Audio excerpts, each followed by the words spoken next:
Introduction: Awaken Your Soul, the ultimate guide to being present. Namaste, beautiful souls. I'm so incredibly honored that you've picked up this book. Prepare to embark on a transformative journey, a voyage into the depths of your own being to discover the radiant light that shines within. For years, I've traveled the world, sharing the timeless wisdom that whispers across cultures and throughout history. Wisdom that says, quite simply, true happiness isn't out there, waiting to be found. It's already here, right now, nestled within the present moment. This book, Awaken Your Soul, is your practical guide to unlocking that truth. Think of it as a friendly companion, offering simple, actionable steps to dismantle the barriers that separate you from inner peace and unshakable joy. It is inspired by precious ancient books like Be Here Now and my own learnings. We'll explore mindfulness, not as a complex philosophical concept, but as a practical tool to anchor yourself in the now. Meditation will become your sanctuary, a space to connect with your authentic self, free from the noise and chaos of daily life. We'll delve into Eastern philosophies, stripping away the jargon and revealing the profound yet straightforward truths they hold. Imagine a life where you are no longer a prisoner of your past regrets or anxieties about the future. Imagine a life where you meet every experience with an open heart, fully engaged and present. Imagine truly, deeply feeling alive. This book makes those dreams a reality. What will you gain from Awaken Your Soul? Reduce stress and anxiety. Learn to quiet the incessant chatter of your mind and find peace amidst the storm. Increase self-awareness. Discover your true self, beyond the roles and labels you've adopted. Deeper connections. Cultivate meaningful relationships by being fully present with loved ones. Greater appreciation for life. Rediscover the beauty and wonder in everyday moments.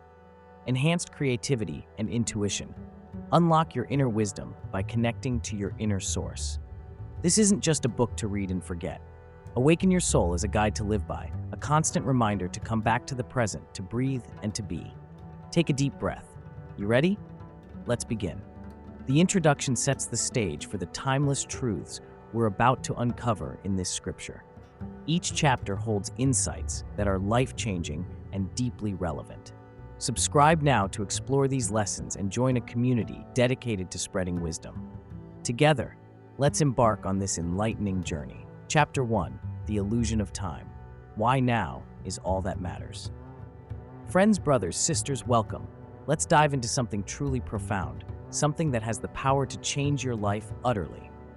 Let's talk about time, or rather, the illusion of time. Think about it. How much of your day is actually spent in the now?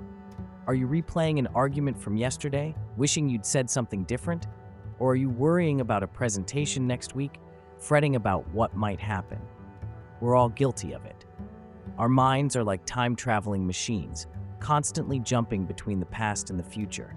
The past is filled with regrets, if only I had, and the future is a breeding ground for anxieties.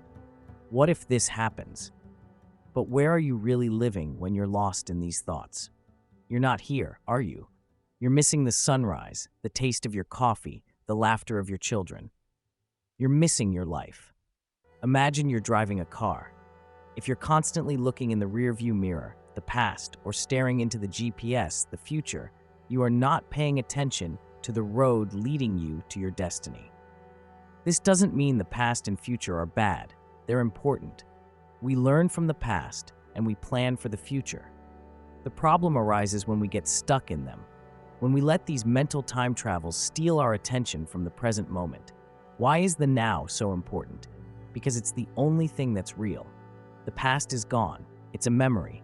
The future hasn't happened yet. It's a possibility. All you truly have is this very moment. And in this moment lies all the potential for joy, for peace, for connection. This isn't about ignoring responsibilities or forgetting your history. It's about being fully present while you're doing what you're doing.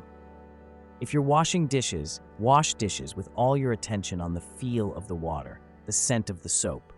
If you're working on a project, focus on the task at hand, not on the outcome. So how do we start breaking free from the illusion of time? It begins with awareness. Simply notice when your mind wanders. Don't judge yourself. Just gently bring your attention back to the present. It's a practice like exercising a muscle. The more you do it, the easier it becomes. Let's start experiencing real life and start living in the present moment. Chapter 2, Mindfulness 101, Training Your Awareness. Friend, have you ever truly tasted your coffee or really felt the warm water washing over you in the shower? We often rush through life, our minds miles away from where our bodies are. That, my friends, is the opposite of mindfulness. Mindfulness is simply paying attention, on purpose, in the present moment without judging. It's about waking up from autopilot and experiencing life as it unfolds now. Think of your mind like a puppy, a cute, energetic puppy that loves to run off in every direction chasing squirrels, your thoughts. Mindfulness training is like teaching that puppy to sit. It takes patience, repetition, and a gentle hand. Simple mindfulness techniques, mindful breathing. This is your anchor to the present. Find a quiet space, close your eyes or keep them softly focused, and notice your breath.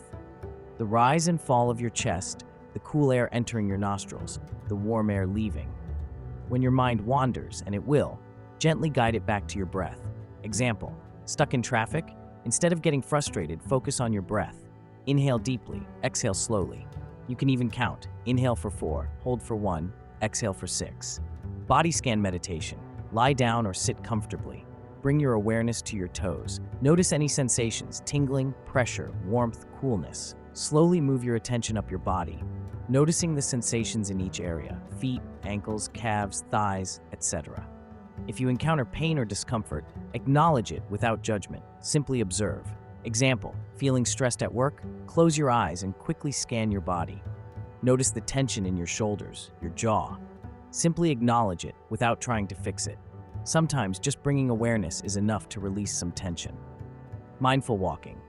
Walk slowly and deliberately. Pay attention to the sensations in your feet as they touch the ground. Notice the air on your skin, the sounds around you. Avoid distractions like your phone. Example, walking from your car to your office? Turn it into a mindful walk. Feel your feet connecting with the sidewalk. Notice the colors of the leaves on the trees. Mindfulness in everyday activities. Eating. Put down your phone, turn off the TV, and truly savor each bite. Notice the colors, textures, and flavors of your food. Chew slowly and deliberately. Showering. Feel the water on your skin. Notice the scent of the soap. Allow yourself to be fully present in the experience. Commuting. Instead of getting annoyed by traffic, use it as an opportunity to practice mindful breathing or observe your surroundings. Notice the shapes of the clouds. Listen to the sounds around you. Non-judgment awareness. The key ingredient to mindfulness is non-judgment. Thoughts and feelings will arise. That's inevitable. The trick is to observe them without getting swept away. Don't label them as good or bad. Simply acknowledge them and let them pass, like clouds in the sky. Mindfulness is not about emptying your mind. It's about training your mind to be present. It's about learning to be with yourself, in this moment, just as you are.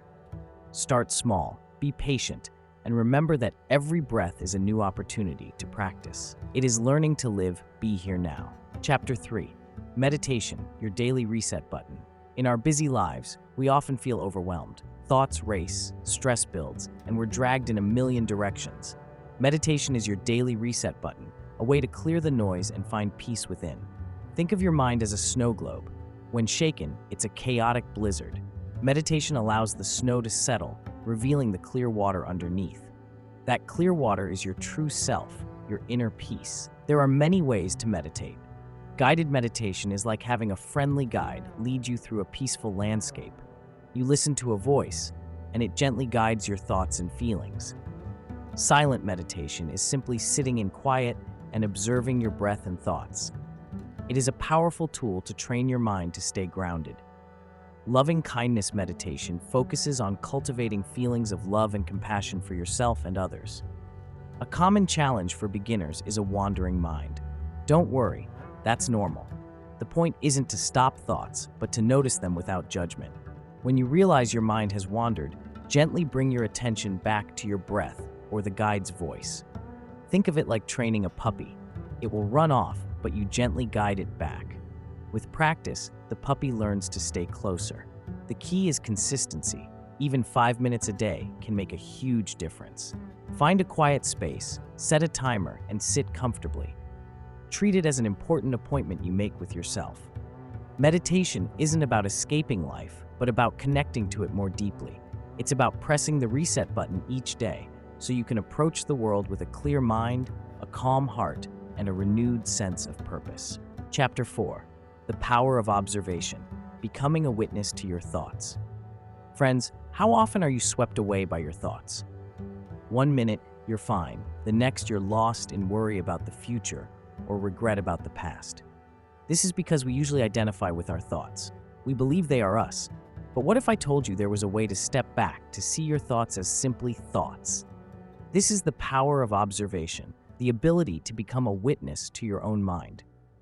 Imagine sitting by a river. Thoughts are like leaves floating downstream. Instead of jumping in and getting carried away, you simply watch them pass. You don't judge them, you don't analyze them, you just observe. This witness consciousness is a key to freedom. It means you are not your thoughts. You are the awareness behind the thoughts, the space in which they arise and disappear.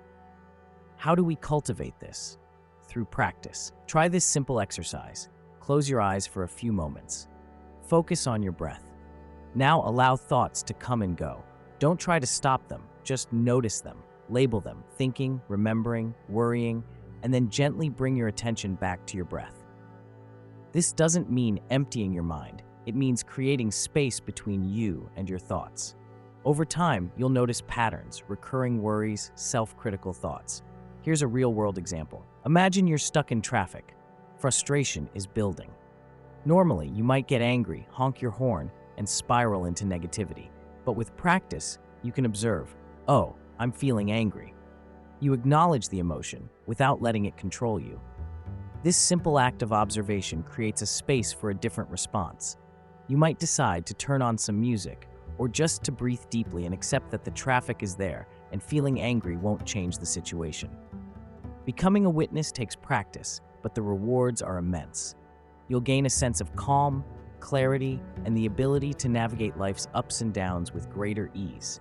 Remember, you are not your thoughts. You are the observer of your thoughts.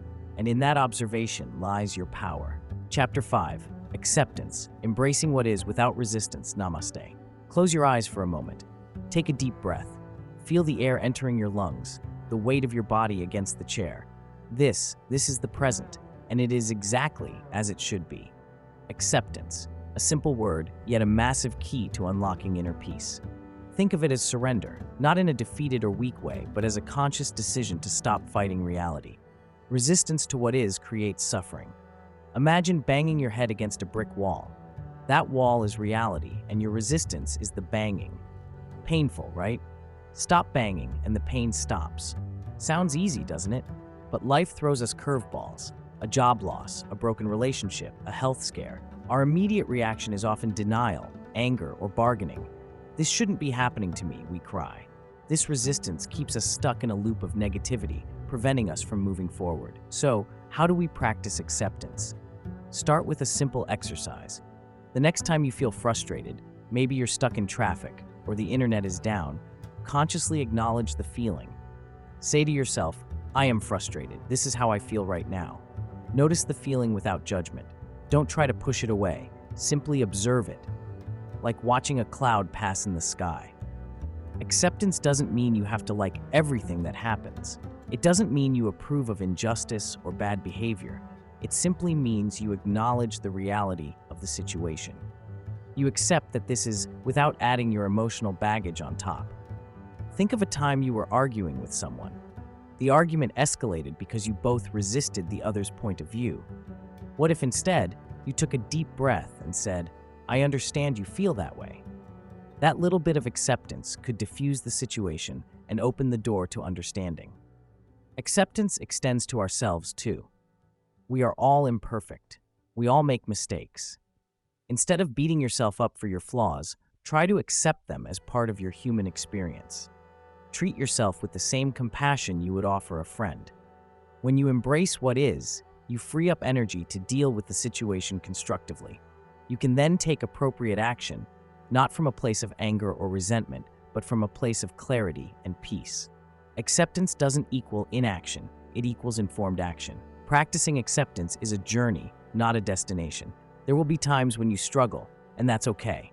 Be patient with yourself. Keep practicing, keep observing, and keep letting go of resistance. Slowly, you will find a sense of peace and contentment that you never thought possible. Remember, acceptance is not resignation. It is the foundation upon which you build a life of purpose and joy. Chapter 6. Letting Go, Releasing the Need for Control. Friends, have you ever felt like you're trying to hold on to sand? The harder you squeeze, the more it slips through your fingers. That, my friends, is what happens when we try to control everything in our lives. We cling to expectations, desperately trying to steer the course of events exactly as we think they should be. We build mental fortresses around our plans, panicking when life throws a curveball. But what if I told you that the key to true peace lies not in control, but in letting go? The need for control stems from fear, fear of the unknown, fear of failure, fear of not being good enough. We think if we can just micromanage every aspect of our lives, we can prevent pain and ensure happiness. But the truth is, life is inherently unpredictable. Trying to control it is like trying to stop the ocean with a broom. You'll only exhaust yourself, and you'll lose a lot of valuable things as you are busy trying to control. Think of a tense muscle. It's tight, painful, and restricted. Now imagine that muscle completely relaxed. It's free, flexible, and full of potential. Letting go is like relaxing that tense muscle. Let's look at some real-world examples. Imagine someone holding on to a grudge. They replay the hurtful event in their mind, fueling resentment and anger. They're trying to control the past by reliving it, hoping to somehow rewrite history. But holding on to that grudge only hurts them. Letting go means forgiving, not necessarily condoning the action, but releasing the emotional burden it carries. Or consider someone overly focused on their career. They set rigid expectations, a promotion by a certain date, a specific salary, unwavering upward trajectory. When their plans deviate, they experience immense stress and disappointment. Letting go means trusting that life will unfold as it should, while still putting in your best effort. It means focusing on the process rather than the outcome. And relationships? Oh, how we try to control those. We want our partners to act a certain way, to meet our every need. We become possessive and demanding, suffocating the very love we seek. Letting go in a relationship means trusting the other person, accepting their flaws, and allowing them to be themselves. How do we actually let go? It starts with awareness. Identify areas in your life where you're clinging too tightly. Ask yourself, what am I afraid of if I let go of this? Next, practice acceptance. Acknowledge that you cannot control everything. Life is filled with imperfections and uncertainties. Embrace them. Finally, surrender. Trust that the universe has a plan for you, even if you can't see it right now. Breathe deeply and let go of the need to control. Remember, letting go isn't about giving up. It's about freeing yourself. It's about trusting the flow of life and allowing yourself to be carried along. And in that surrender, you will find true peace and freedom. Chapter 7. The Ego's Trap. Recognizing the false self. Friends, let's talk about the ego. It's like that noisy roommate in your head, always demanding attention, wanting to be right, and worrying about what others think. We often mistake it for our true selves, but it's just a collection of thoughts, beliefs, and stories we've picked up along the way.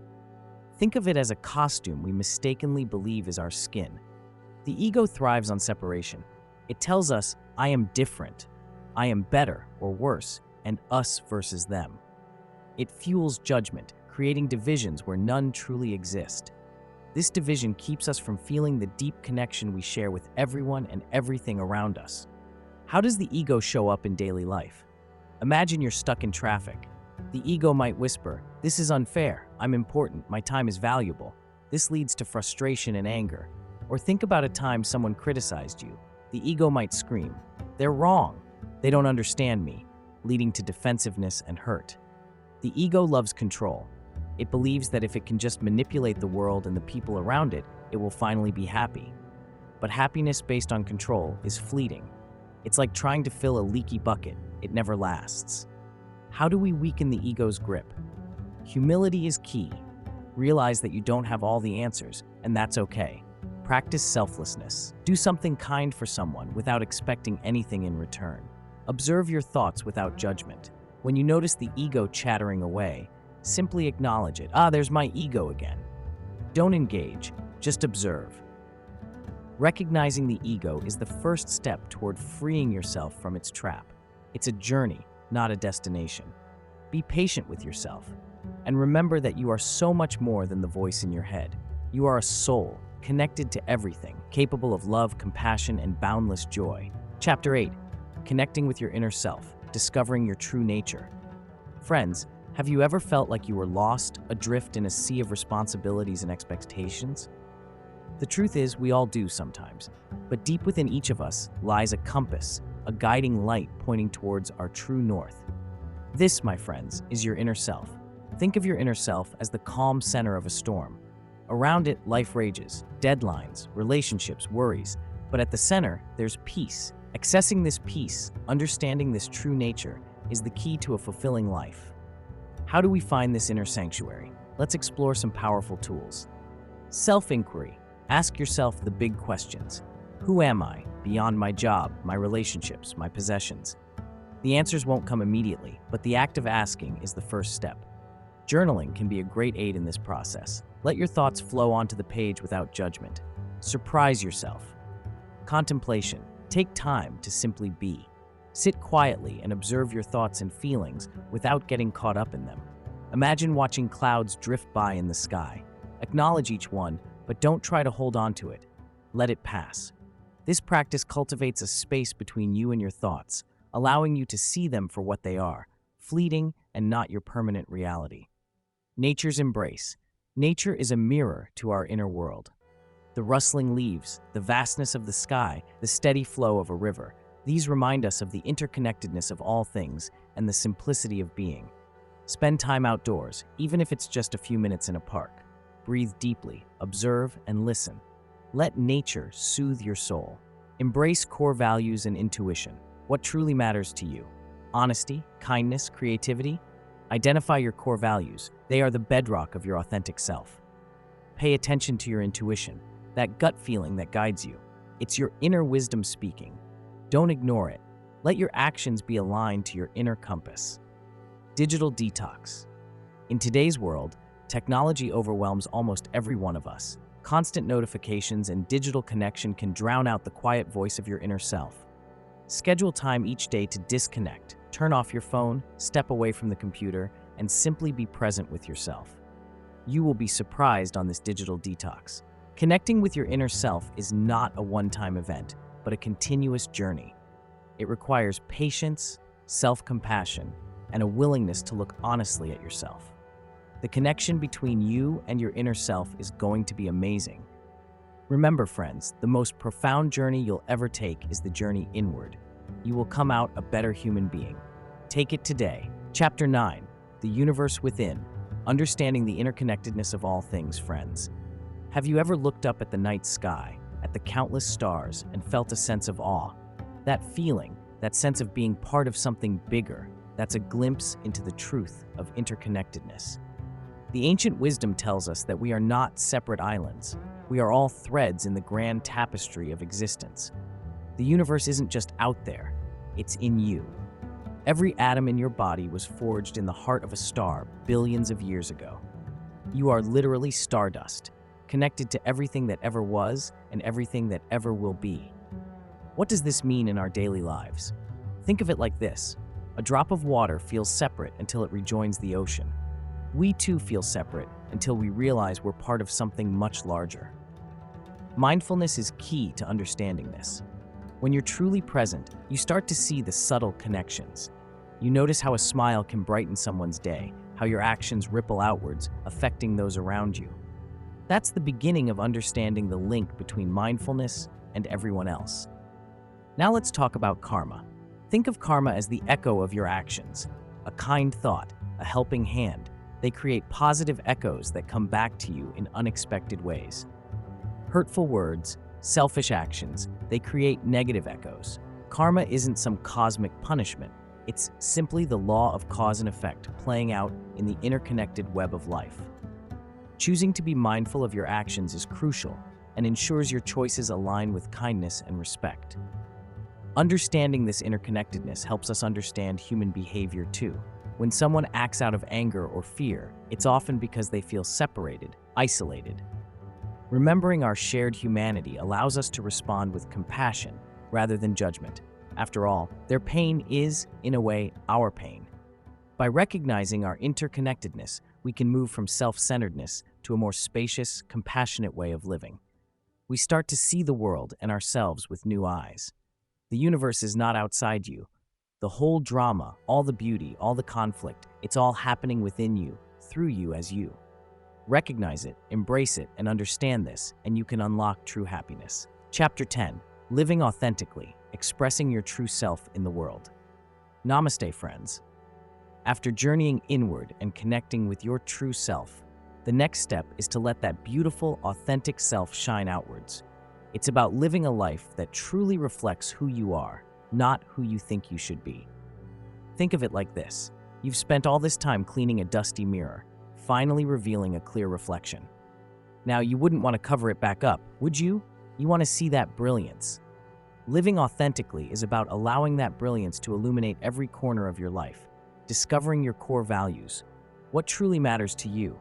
What are the bedrock principles that guide your decisions? These are your core values. Maybe it's honesty, kindness, creativity, service, or something else entirely. Taking some time to identify them is crucial. Example, imagine Sarah, a lawyer who felt drained by her job. She realized her core values were creativity and helping others. She started volunteering at an art program for underprivileged kids, fulfilling her creative urge and making a real difference. Slowly, she shifted her legal focus to pro bono work, aligning her career with her values. Building your life on authenticity. Once you know your values, examine how you're spending your time and energy. Are your actions aligned with what you believe? If not, where can you make changes? Example, David, a software engineer, felt pressured to climb the corporate ladder, but he realized his core value was connection. He started prioritizing building relationships with his colleagues, offering genuine support, and even organizing team outings. He was surprised how much happier he became, even without a promotion. Living on your own terms. Authenticity means releasing the expectations that others place upon you. It's about knowing yourself well enough to trust your own instincts and make choices that are right for you, even if they don't conform to societal norms. Example, Priya, a successful doctor, felt trapped by her family's expectations. She secretly dreamed of becoming a writer. After years of internal conflict, she started writing in her spare time and eventually published a novel. It was a terrifying but liberating experience that finally allowed her to live on her own terms. Living authentically isn't always easy. There will be challenges, doubts, and fears.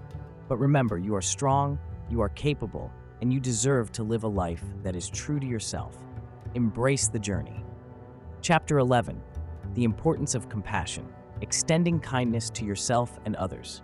Friends, let's talk about something truly beautiful, compassion. Think of it as the sunshine that melts the icy walls we sometimes build around our hearts. It's understanding and kindness, not just for others but also for ourselves. It's about recognizing that everyone, including you, is doing their best with what they have. Why is compassion so vital on our spiritual journey? Because judgment, especially harsh self-judgment, is like a heavy anchor.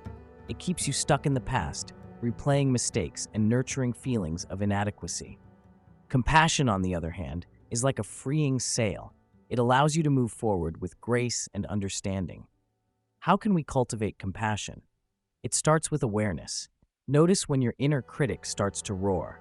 I messed up again. I'm not good enough. That's your ego talking, not your true self. Instead of believing those harsh words, try this. Imagine a dear friend is in the same situation. Would you berate them? Of course not. You'd offer comfort, understanding, and encouragement. Offer that same kindness to yourself. This is self-compassion. It's not about making excuses. It's about acknowledging your imperfections with love. Everyone makes mistakes. It is part of being human. To grow spiritually, it is important to learn from mistakes instead of indulging in self-criticism. Extending compassion to others naturally follows. When you understand your own struggles, you can better empathize with the struggles of those around you. The angry driver who cut you off? Perhaps they're racing to the hospital. The rude customer service representative?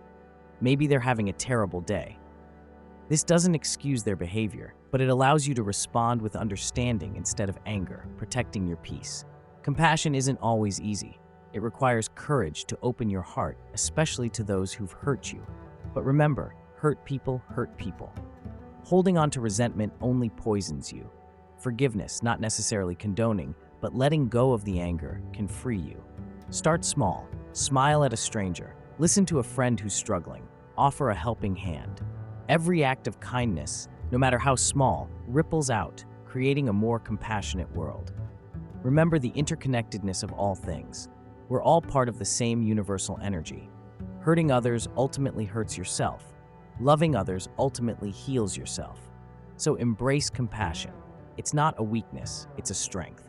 It's the key to unlocking a more joyful, peaceful, and fulfilling life, and helps you to awaken your soul. Chapter 12, Finding Joy in the Ordinary, Appreciating the Simple Pleasures of Life.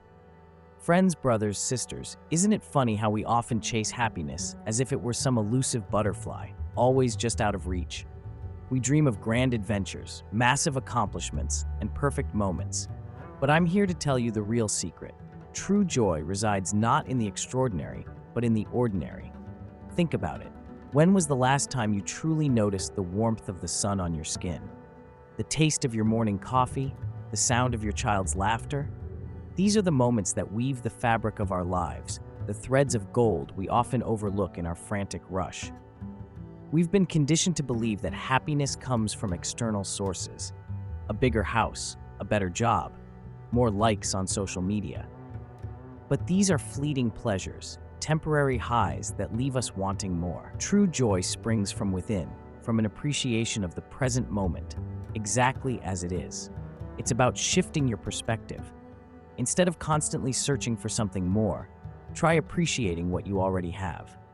Notice the beauty around you, the intricate patterns in a leaf, the vastness of the sky, the simple kindness of a stranger.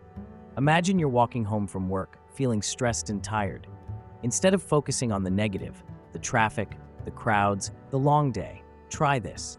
Take a deep breath. Notice the air filling your lungs. Look around you. Really see the people, the buildings, the sky. Find something, anything to appreciate. A colorful flower in a window box, a child holding their parent's hand, the sound of birds singing. These small moments of awareness can transform your entire experience. They can pull you out of the cycle of negative thinking and ground you in the present. They can remind you that life, even in its most mundane moments, is a precious gift. Practically speaking, how do we cultivate this appreciation? Start a daily gratitude practice. Write down 3 things you're grateful for each day. It can be anything, big or small. Engage your senses. Pay attention to the sights, sounds, tastes, and textures around you. Practice mindful eating. Savor each bite of your food. Notice the flavors, the textures, the aromas. Take a wonder walk. Go for a walk without a destination in mind. Simply wander and explore, noticing the beauty around you. Connect with nature. Spend time outdoors, even if it's just sitting in a park. The truth is, happiness is not a destination. It's a way of traveling. It's a way of being. It's about opening your eyes and your heart to the simple pleasures that are available to you, right here, right now. Embrace the ordinary, and you'll find extraordinary joy within it. Chapter 13, Overcoming Obstacles, Navigating Challenges on the Spiritual Path. Friends, the path to awakening isn't always sunshine and roses. It's more like a hike up a mountain. Beautiful views, yes, but also steep climbs, slippery paths, and the occasional grumpy bear, our inner critic perhaps. Challenges are inevitable. Expect them. Don't let them derail you. Think of them as opportunities disguised as problems. Self-doubt, the inner saboteur. One of the biggest obstacles is self-doubt. That little voice whispering, "Who are you to think you can change? This stuff isn't for you." Recognize it. It's just your ego trying to protect its old patterns. Challenge it. Ask yourself, is this thought truly helpful? Is it based on evidence or just fear? Replace it with a kinder, more truthful message. Societal pressure, swimming against the current. Our world often values achievement, materialism, and constant busyness. Choosing a spiritual path might feel like swimming against the current. People might question you, even mock you. Remember why you started. Stay true to your inner compass. Find a community of like-minded souls for support. Know that your peace of mind is worth more than anyone's approval. Staying grounded, anchoring yourself in reality. Spiritual exploration can sometimes feel floaty. It's important to stay grounded.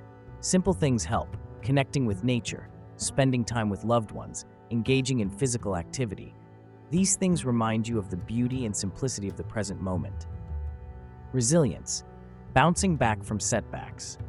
You will stumble. You'll have days when you feel further from enlightenment than ever. That's okay. Don't beat yourself up. See it as a learning experience. Ask yourself, what can I learn from this? How can I do things differently next time? Treat yourself with compassion and keep going. Overcoming negativity, shining light on the darkness. Negativity is like a shadow. It exists, but it doesn't define you. When negative thoughts arise, acknowledge them without judgment. Don't try to suppress them, just observe them.